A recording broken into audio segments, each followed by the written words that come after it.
Hi, എല്ലാവരോടും ഒരുപാട് സ്നേഹം. ഞാൻ ആദ്യമേ തന്നെ ഒരു കാര്യം പറയട്ടെ, ആർക്കും പിണക്കവും പരിഭവവും ഒന്നും തോന്നരുത്. ഞാൻ ഇടുന്ന ലോങ് വീഡിയോ എന്ന് പറഞ്ഞാൽ കൂടിപ്പോയാൽ 8 മിനിറ്റിനുള്ളിൽ ഒരിക്കലും ഞാൻ കൂട്ടാറില്ല. കാരണം കണ്ടുകൊണ്ടിരിക്കുന്നവർക്ക് ഒരു മുഷിച്ചിലുണ്ടാക്കണ്ടല്ലോ എന്ന് വിചാരിച്ച്. അപ്പൊ അതുപോലും കംപ്ലീറ്റ് കാണാണ്ട് വന്നേച്ചിട്ട് ചേച്ചി 12 എന്നുള്ള വീഡിയോ ഞങ്ങൾ എഴുതിയിട്ട് കുറച്ച് ദിവസം കഴിഞ്ഞപ്പോഴത്തേനും മറന്നുപോയി.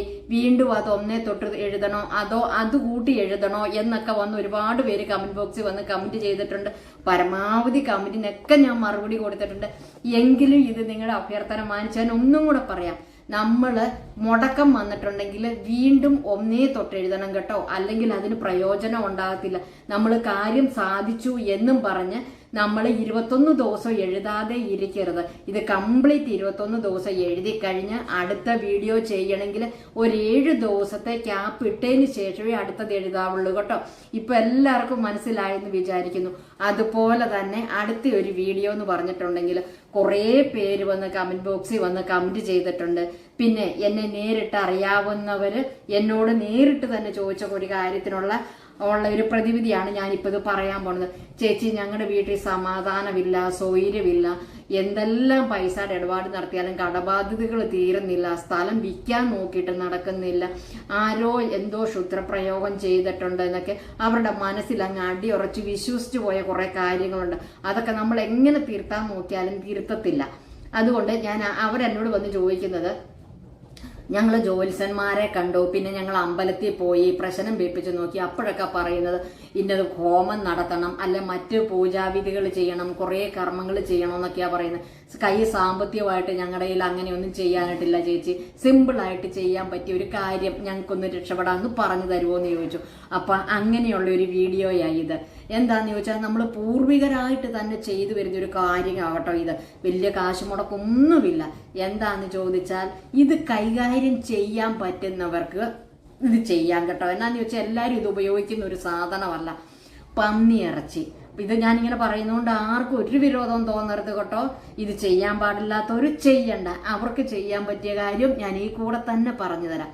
ഈ പന്നിയിറച്ചി നമ്മൾ കടയിൽ പോയി വാങ്ങിച്ചുകൊണ്ട് വരിക, അതിൻ്റെ അകത്തെ മാംസമായ ഭാഗം മാറ്റി കട്ട് ചെയ്യുക, ബാക്കി നെയ്യായിട്ടുള്ള ഭാഗം മാത്രം ഞുറുക്കി റെഡിയാക്കി എടുക്കുക. റെഡിയാക്കുക എന്ന് പറഞ്ഞാൽ കഴുകരുത്, ഞുറുക്കി മാത്രം എടുത്തിട്ട് നല്ലൊരു ഉരുളിയിലിട്ട് ഇത് ഉരുക്കിയെടുക്കണം. ഉരുക്കി ഇത് എണ്ണ തെളിഞ്ഞ് വരുമ്പം നല്ലൊരു പാത്രത്തിൽ എന്ന് പറഞ്ഞാൽ മൊന്ത, ഇങ്ങനെ ഇരിക്കുന്ന മൊന്ത, ഈ മൊന്തയിലോട്ട് ഈ നെയ്യ് ഒഴിക്കുക. നെയ്യ് ഒഴിച്ച് കംപ്ലീറ്റ് തണുക്കാനായിട്ട് ഇരിക്കരുത് കേട്ടോ. കംപ്ലീറ്റ് തണുത്ത് പോയി കഴിഞ്ഞാൽ ഇത് കട്ട പിടിക്കും.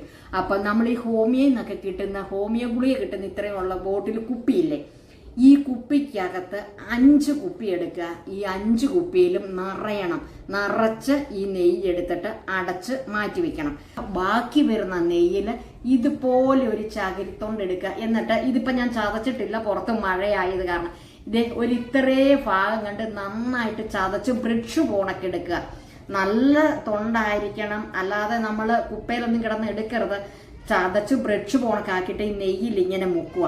എന്നിട്ട് നമ്മൾ നേരെ ഫ്രണ്ട് വശത്തോട്ട് ഇറങ്ങിയിട്ട് വലത്തോട്ട് ഇങ്ങനെ നമ്മൾ ഈ നെയ്യ് ഇങ്ങനെ തളിച്ച് നമ്മൾ വലത്തു വശത്തൂടെ 3 പ്രാവശ്യം തളിക്കുക.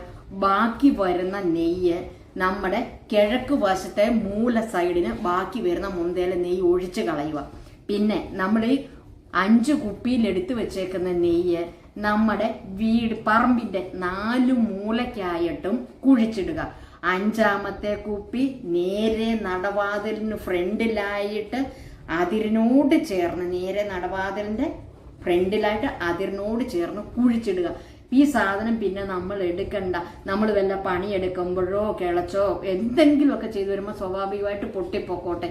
നമുക്ക് എന്ത് കാര്യമാണോ നടക്കേണ്ടത്, ഈ പറമ്പിന് വേണ്ടിയിട്ടോ അല്ലെ എന്തിനു വേണ്ടിയിട്ടോ ആരെങ്കിലും എന്തെങ്കിലും ക്ഷുദ്രം ചെയ്തിട്ടുണ്ടെങ്കിൽ ഇതോടുകൂടി മാറിപ്പോക്കോളും. വീട്ടിലെ ദുരിതങ്ങളും കഷ്ടപ്പാടും ഒക്കെ മാറിപ്പോക്കോളും. പിന്നെ ഒരു വിഭാഗക്കാർ ഈ പന്നിയിറച്ചി ഉപയോഗിക്കോ അല്ലെ കൈകൊണ്ട് തൊടുവോ നീ പറഞ്ഞതുപോലെ ഒന്നും ചെയ്യാത്ത ആൾക്കാരുണ്ട്. അവർക്ക് വേണ്ടിയിട്ട് ഉണ്ട് കേട്ടോ പ്രതിവിധി.